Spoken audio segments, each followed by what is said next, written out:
All right, we are very lucky today to be joined by Colorado Avalanche netminder Scott Wedgewood. Scott, we're always happy to talk to you in the locker room, but thanks for taking a little bit of extra time to come sit down with us. Of course, hopefully won't take too much of it, but should be fun. Well, we just wanted to start by, you got here back in November 30th was when the trade was to bring you from Nashville to Colorado. You've been through trades and things like that before, but 4 months in, I guess, how are you settled in? Family's out here, all that stuff, just getting settled to Colorado? Yeah, we're good now. We got our furniture on the 22nd right before Christmas, so we got living room set up for our daughter's first, so that was a big thing to get done. And then dogs were down a couple days after I got the house and things like that, so we had one of our security guys here, son, fly out to Nashville, grab my one car and dogs and drive them down. Furniture came down. But since then, I think, probably, first week of January, I think, the upstairs had been unboxed, and our basement has some things now we can still probably put away, but it's more just what we need kind of out. And then, we got vets and pediatricians and local grocery stores and kind of the map in our heads now. So it's been a good fit. You've already said something that I just didn't even really consider. There's so much that goes into it when you move, finding vets and your grocery stores and all that.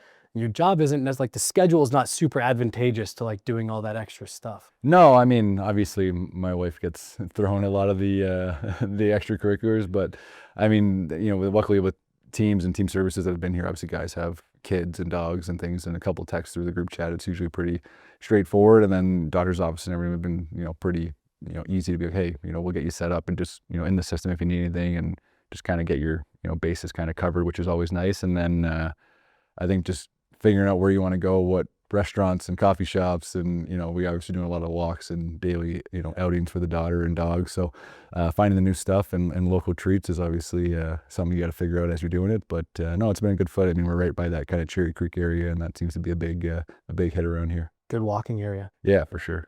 Are there any places you've come to love about Colorado that are maybe different from other cities you've lived and played in? The actual subdivision, I don't know, it's not a subdivision, but area we're living between Cherry Creek and Hilltop there, it's walking in that, it kind of reminds us back of our downtown in Plymouth. So the nice thing there is you can change your, walk. There's 18 different streets, and they're all kind of gridded out. So we like to see different houses and just kind of talk and stuff as we're going through walks. So that's been nice. And then my wife's been going up to one of the parks with the dogs and just letting them go. I can't think of the name of it to save me right now, but probably shouldn't say. No, yeah, meet you there. But no, I'll get the dogs out and stuff and just get the sunlight here. And that's one thing I've noticed too, is it's only rained I think maybe once or twice since I've been traded here, and then you're so close to the sun, it's honestly hot all the time, which is even when it was snow on the ground, it was still warm. So that's been a fun thing after living in some dark cities growing up. And I've been lucky the last couple of years with some warm weather, but this has been a pleasant surprise being here. You mentioned your daughter a couple times. It was her birthday recently. Yeah. How much has now that just kind of added to the whole layer of craziness of, again, you're on the road a lot. You spend a lot of time away from home.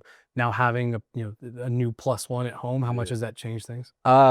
Drastically, but it's been awesome. I think, I'm 32 now, so she was born last year, and it's just I still play video games and go out to dinner with the guys, and it just all of a sudden now you have this responsibility that just kind of, it's coming, but it's just your day-to-day choices and decision making obviously changes. But it's been a crazy year. I think we've lived in 4 different states, 3 different hockey teams since she's been born, and I don't know if she knows how much traveling she's done other than just wake up and I'm here, and I haven't seen her have a bad day. So that's been nice for both of us that she's been such an easygoing baby. But even with the move, it's okay, I need to bring my hockey bag, my car, and my suitcase, and I'm good. And all of a sudden it's okay, now you got bottles and baby monitors and different things you need to think about and get placed. And just traveling with her just for going home to visit family and stuff, it's a lot more packed into the car. So but no, it's obviously been the best experience ever, and a lot of people say it's the best club in the world, is being a parent, and definitely a big believer in that now. Yeah.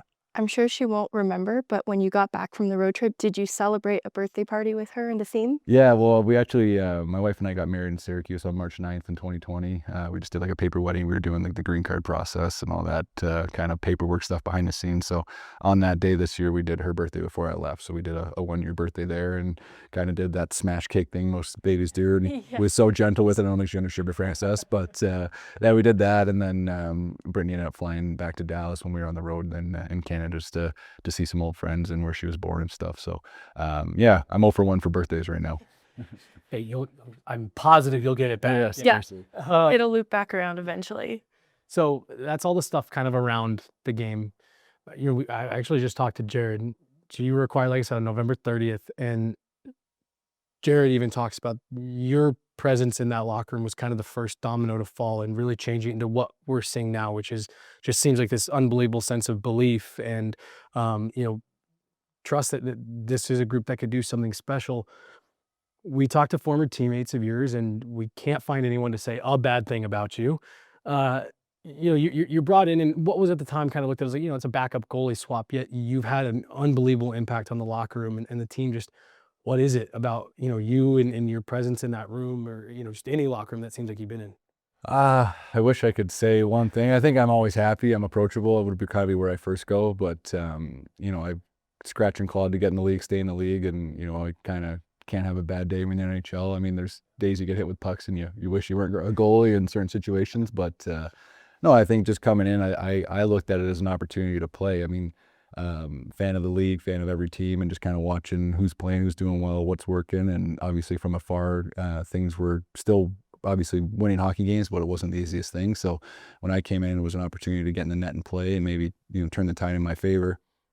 And got off to a pretty interesting start, which was always a good way to put your best foot forward early on. And then, first few games I played well, and I kind of felt like, obviously you gain guys' trust by performing, and that had kind of gone off to a good start. And then just being a resource in the room, I obviously didn't know local stuff or anything like that, but hockey and day-to-day and happiness and willing to stay extra time or just battle and have fun with the guys, whether they score or they don't. As a goalie, you can antagonize guys a little bit with shots and saves, and I think they kind of saw that early on. It's okay, he's going to have fun, he's not going to snap at me if I hit him high or whatever the case may be. And I don't know what the situation was before I got here. Obviously, it didn't seem to be as positive as it is now, but it just kind of seemed to go down that path. And then obviously get to know guys. I like to small talk and just learn.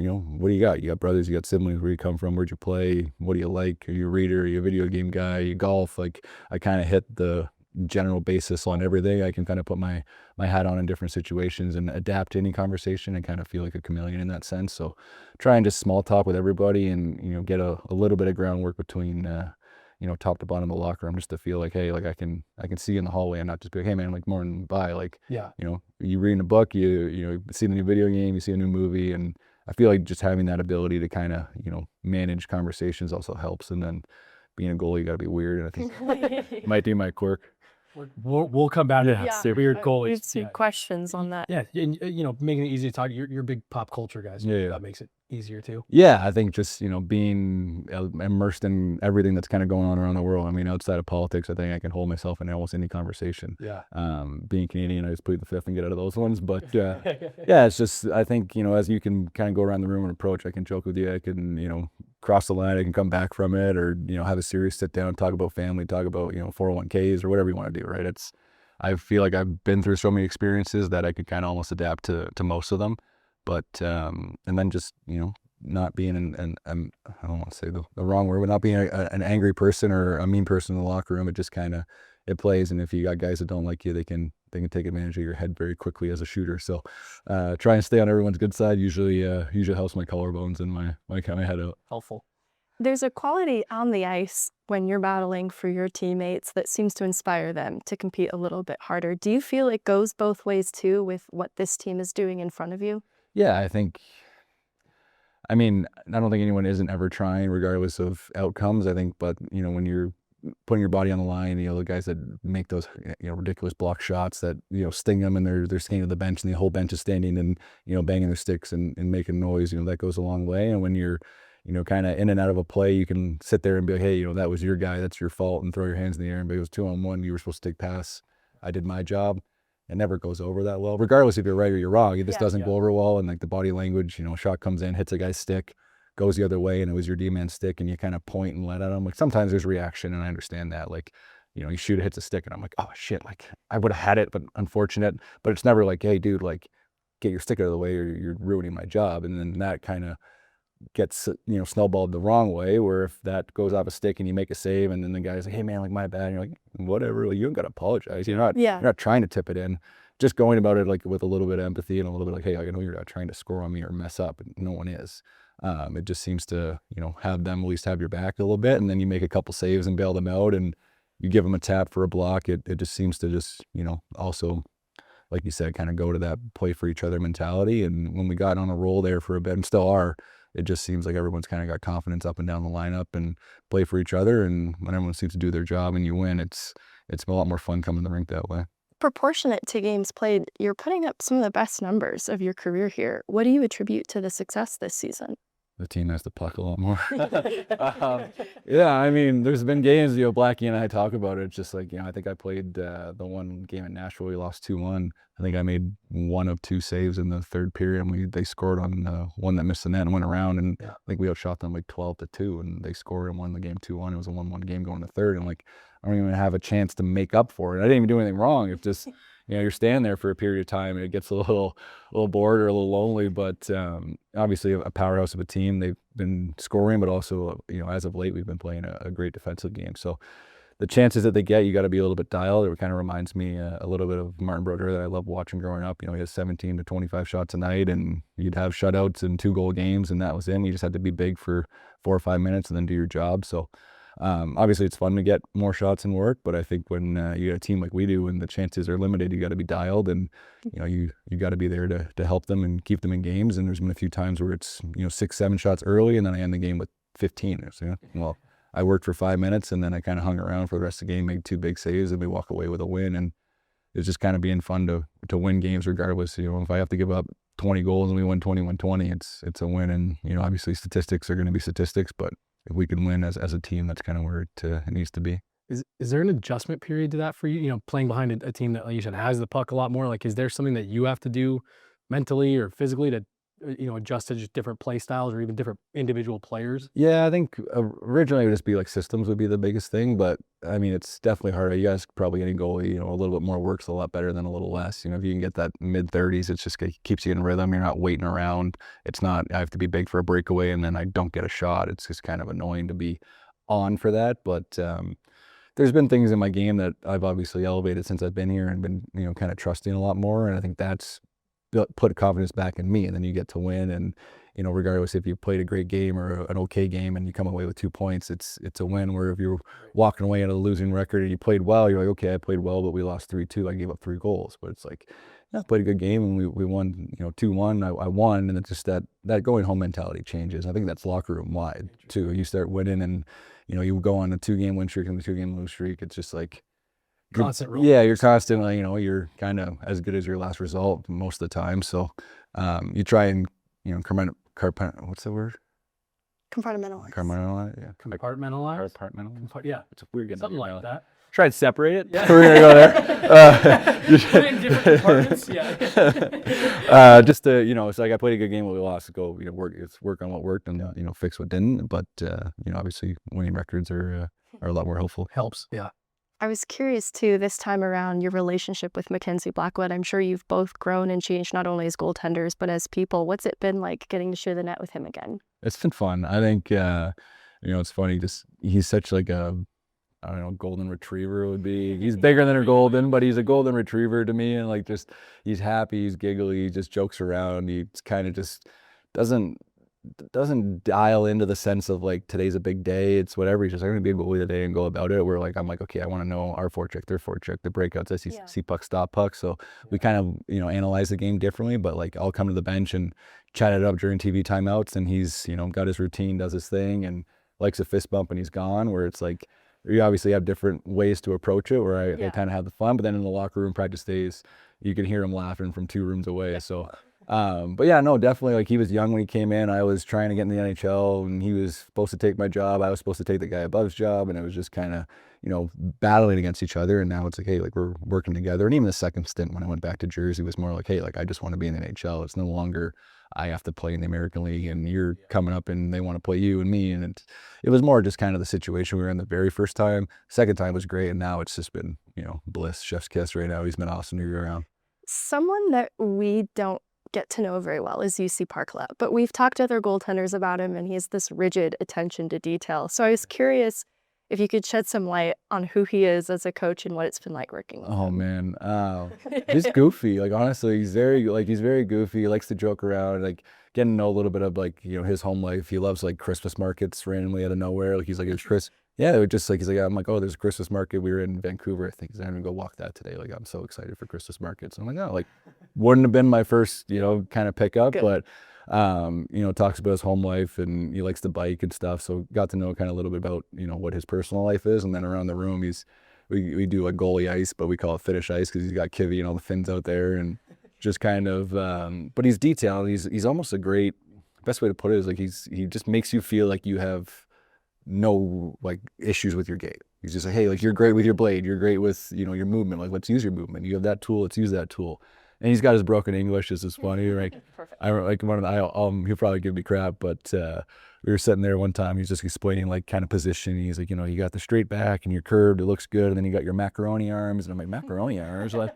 But it's just like, I get what he's saying, like the elbow shape of a macaroni, and like he's like, keep that tight, there's no holes, but just the way he kind of breaks it down. And even he was trying to explain earthquake to me the other day. I guess there was like a big earthquake somewhere around the world. He's like, how do you explain when like the world shakes? And I'm like, the world shakes? Like, but it's just like, obviously second language and stuff, but he's an entertaining person, but he's just so good at just being like, listen, like, you have this tool, trust your tool, let's use it. This is where you got to use your tool. Blackie plays it different. Like, look at him here, look at you here, do you. Interesting. And where like sometimes I've had coaches where it's just like, hey, like, we're going to play this position this way. And I'm like, I know, but I don't love it. Like, I'm old school, I'm reactive. This is kind of how I would play it. But like, yeah, but this is percentages, this is that. I'm like, but is that percentage as high for me because I play it differently? Right. And he hasn't really told me anything that's got to be this way. He's just, put some gas into the tires of the tools I have. What you're doing? Because I wanted to ask you about that. Like, if you get a goalie coach who is telling you to do something that is, goes against what either you've been taught or what you feel comfortable, how you deal with that. But yeah, I mean, yeah. Well, I've had different ones. I remember I went to Tampa. Franz John lit a fire under my career, like, just completely different work ethic. The toughest goalie coach I think I've ever had, but like handed me a book when I got there. I was like, this is where we play at times, and this is Vazzy's kind of book, and we're gonna work on it. And I looked at it, I'm like, I'm not good at that, and hired a different goalie coach in the summer, and it was like, hey, like, I don't play this, post position like this. Like, we got to work on it if I'm going to Tampa. Like, this is a completely different change. And he was great with it. It wasn't like, hey, you have to do it, like, you're not going to be in the net, but it was like, this is where I think the game is, and guys have different approaches. But yeah, I've had a lot of different ones over the years, and it's been cool to kind of put it all in and see what works. And some guys aren't as detailed, and they're like more mentally, like, kind of, I guess, just, motivators in a sense. Right. It's like, hey, like, you're a good goalie, we're just going to motivate you, get you ready to play tomorrow, and go about do your business. And then after it, we'll approach what we need to approach. And there's guys that are, almost drill sergeants, and this is how it's done, and do it right. Yeah. You mentioned your start with the Avs, that first game in Buffalo. We don't have to spend a ton of time on it, but I just, like, what a crazy first game to have with a new team. And then you have the moment in the locker room after with the big hat and all that stuff. Yeah. What was that night like for you? Honestly, I was just kind of, I when I came in, we played Edmonton at home, I met with Bednar and the coach. He's like, when's the last time you played? And unfortunately, with the situation in Nashville, they were running Saros and just wasn't getting in the net. And I'm like, I could play right now or I could play tomorrow. Like, it's my whole job. I could play after 30 days. I could play 30 in a row. Like, it doesn't really matter. Just give me the nod, and I'll go do what I can do for you. But yeah, I think he wanted to give me a little bit of time to get acclimated. And then unfortunately, just an unfortunate start to the first period. And you kind of look down the bench, and he was just like, have at it. Like, good luck. But yeah, the guys, I don't know, I made a couple saves early and kind of gave them a chance to get on their feet. And being from the outside watching the Avs, they've come back probably on me at 2 or 3 times in my career, and it's always seems like they have the firepower, to turn the tide, and they started doing that, and I just kind of settled in and did my job and wanted to put my best foot forward. And I think, I don't know if this is statistically correct or not, but I think my first loss ever for a new team was the Nashville game this year on opening night. Like, every team I've been on, I think every first game I've ever played, I've won. So, like, I think honestly, I'm not even trying to like boast. Like, I think that's actually happened until Nashville this year. And then that's crazy. Even in Arizona, I went to them. They were 0-10-1 in 17 and 0-10-1 in 2021. Yeah. And the first time around, I had played Philly and we'd won. And then the second time around, Vamelka started, gave up 2 or 3 in the first. I went in against Seattle, came back and won. So, like, every time I've been traded, it's pretty wild, actually, thinking about some of the stories and things about that. But yeah, just kind of, team came back, it was emotional, obviously win, and everyone needed it, I think. Just kind of, it was unfortunate. I felt for Georgie in the moment, and then that big hat situation that they do, every locker room has a different one, and I was just trying to, bring everyone together. I'd felt from the situation, from the trade, that it wasn't the best room at the moment, and things were kind of, no one was having any issues, but it just wasn't gelling. And I was just like, hey, like, you know, regardless if it's me or Georgie or the first line tonight or the fourth line tomorrow, like, you know, we got 4 lines that can play. We got 6 defensemen, you know, 2 goalies, and we're going to have to do it all year. Yeah, obviously you don't know the trades that are going to come in the story after that, but I was just trying to be like, hey, like, I'm here and I'll do whatever I can with what we got. You know, let's kind of bring it all together, and said my piece. And I guess it sounded pretty cool to other people, but it didn't seem that crazy. You know, it's what we got. We got 4 line 60 and 2 goalies. Let's go work. Yeah. Yeah. Well, yeah, it worked. It seems like. Yeah. Just based on where the room is now. To hear you talk about the room that you inherited, how has it evolved since that point, especially post-deadline? Is there maybe just a different shift that has happened after? Yeah, I think obviously we started winning, which, like we said, it obviously changes everyone's attitude and mentality. And then, you know, we didn't have the best start after 4 Nations, and kind of had some room talks and situations. And I think we just got a little bit more personality out of some guys. It was just kind of like, you know, I'd felt that at moments it was like I have the funnest team in and off the ice practice days, and the game started, and everyone wants to win and we're professionals, but it was just kind of a little bit too, not tense, but just everyone was just so focused. And was like, hey, like, you know, we're all gripping our sticks. We want to win. I understand it, but Relax. we can talk and not have to sit there in silence and be, you know, a little bit, you know, on edge to go out there and perform. And I think just loosening it up it was hard at times to make, not jokes, but lighten the room and create some conversations. But, you know, give credit, like Nate started talking a lot more. EJ came in, he was a big jokester personality, and that's been a huge piece, just having him be lighthearted, even in like our group chats and stuff. Like, he's a funny guy. So having that kind of older presence that's lighthearted and stuff kind of came in. And Blackie obviously came in before those, you know, other trades, but he's a goofy guy. Now all of a sudden guys have said to us, you went from a goalie duo that didn't talk much to the 2 of us probably never not talking because of who we are. And then, you know, we're lighthearted and obviously now winning and doing well, and all of a sudden it's just like, okay, those 2 are gonna be jokesters and also play. So it's like, okay, we can kind of take the tension off. And I just think maybe some screws got loosened and it kind of evened out. But then, you know, all of a sudden, you know, trade deadline comes and you add, you know, 3-4 pieces that all of a sudden you're like, oh crap, like I wouldn't want to play us. Yeah. So it's in that situation now. Every time that you put that lineup on the board, you're like, oh crap, here we go, like have fun. So I think just, yeah, obviously the confidence is there with just the lineup and what the situation is. And then we've started to win, have fun. There's some jokester pieces that have come in, and everyone's kind of obviously playing well. And you got to keep that, you know, lightheartedness to have a team running. Let's wind it down here, but we can't let you go without bringing it back to the goalie stuff. She gives me a hard time because I always talk about how weird goalies are. Yeah. Is goalies are weird? Is that fair? Or it's fair, but it's also stereotypical in the sense that, yeah, no one wants a puck shot at them, but I've met some goalies that I'm like, that's a goalie. And I know I'm a goalie as well, so it's obviously hypocritical to say it, but there's some goalies out there. And well, you feel you got to be a little crazy to, like you said, want a puck shot at you. Yeah, you're the Joker. Hit me. I want you to hit me. Right. But no, I mean, I don't know. I'm a defenseman for a long time. I had 2 older brothers. They always forced me to go in net. And then I had an opportunity when I was 12 to put goalie pads on in 3-on-3 hockey. And I was a AAA defenseman assistant captain. Next year I was AAA goalie. And next year it was every other game. And then all of a sudden our goalie quit and I was a goalie. And a little chubby, I had a little extra rebound cushion, and you're good to go. So, but no, there's definitely quirkiness to it. I mean, I'm probably the first nerdy, weird guy to make random comments out there. But yeah, I don't know how it really comes down, but there's definitely a screw loose up there. I will say this though too. I also think that goaltender is the most difficult single position to play in at least pro sports because of the mental toughness that it takes. And there's, you know, you're the last line of defense. There is no one to help cover up for a mistake for you in most, you know, instances. So, like, when you went from being a defenseman to a goalie, like, I imagine there's a shift in the way that you have to think. Yeah, I mean, the best way to put it, like when I was a kid, like it was just, you could beat everybody else, but you can't beat me. It was kind of the approach, right? Like, I don't care if all 5 of our guys fell and they pulled the goalie and it was 6-on-0. They found a way to get it past me. And that was the mentality. And then you shoot at my glove hand and I'm gonna make you pay.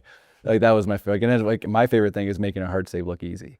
Like, you come across, like I miss windmills. Like, I kind of never really do them anymore. But like, if I can come across and get open net and I can just make a save and keep it there, that's almost more fun to me. Like, oh, like, you know, nice save by Wedgewood there. And it's like, oh my God, what a windmill. Like, you say that, it's like, I mean, that makes me feel like I was out of position if you have to go crazy, right? Like, I mean, you know, take the Chicago game, the one on my back, obviously was a little contact fall over, then everyone's, you know, losing their mind. But my favorite save in that whole game was the 5-on-3 blocker save through a screen. I just shifted, made a blocker save, had no line of sight. And I'm like, that's a harder save than just kicking my leg in the air. But to the outside and the viewpoint of, you know, fans, it's a lot more exciting to see me on my back doing a cartwheel than me just making a blocker save. You said windmill, that was the first thing within my head. No, I know exactly what save you're talking about on that 5-on-3. Yeah, you know, you finding that puck through traffic, and I remember turning to her and go, that was huge. That was a big one. So it's just like the way that we view it versus probably fans is probably a little bit different, just being in the moment and stuff. And I remember too, like crazy goalie parents, they used to say to my parents all the time, like, I don't care, same thing. If it's 6-on-0, like, if that passed me, you don't blame that guy. You don't blame the D-man for tipping in. Like, you might think it, like, yeah, you're crappy, went off that guy sticking in our own net. Like, that sucks. But he's not trying to do it. Like, I used to hate that. Like, hockey parents, when I was a kid, it was crazy. I felt bad for some other goalies too. Luckily, my parents weren't goalies. Like, my dad was obviously forward and stuff, and they didn't really understand. We played a great game. I gave 4 goals. But you played a great game. You did great, yeah. Okay, we'll talk later. I have a couple goalie questions. When a player is trying the same thing over and over in a game, and it's clear that something in the pre-scout said this was a weakness, do you ever take that a little bit personally, especially if it's not something you identified as a weakness? Maybe, I guess. Like, I always wonder, like, what the other room has, right? Because we have a video of their goalie, and, like, this is the most recent goals on him, and, like, shoot here, he sucks glove. And I'm like, I hope no scout ever says I suck glove. Like, that would break my heart.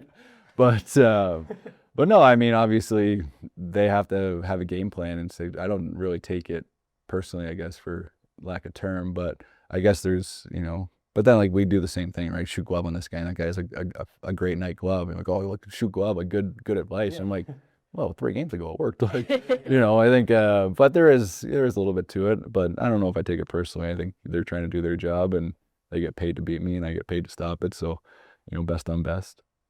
In the same way that skaters might see something like the Cal Ritchie fake out move on Vejmelka in preseason, I know Nathan McKinnon talked about trying that. Yeah. Is there an equivalent for goalies where you see a goalie do something really cool and you try it out in practice? Yeah, definitely. I think a lot of it's more like positional stuff. There's not really like a save choice you're really going to make, but there's certain, I guess, tendencies that players have, like low glove shots are big for righties.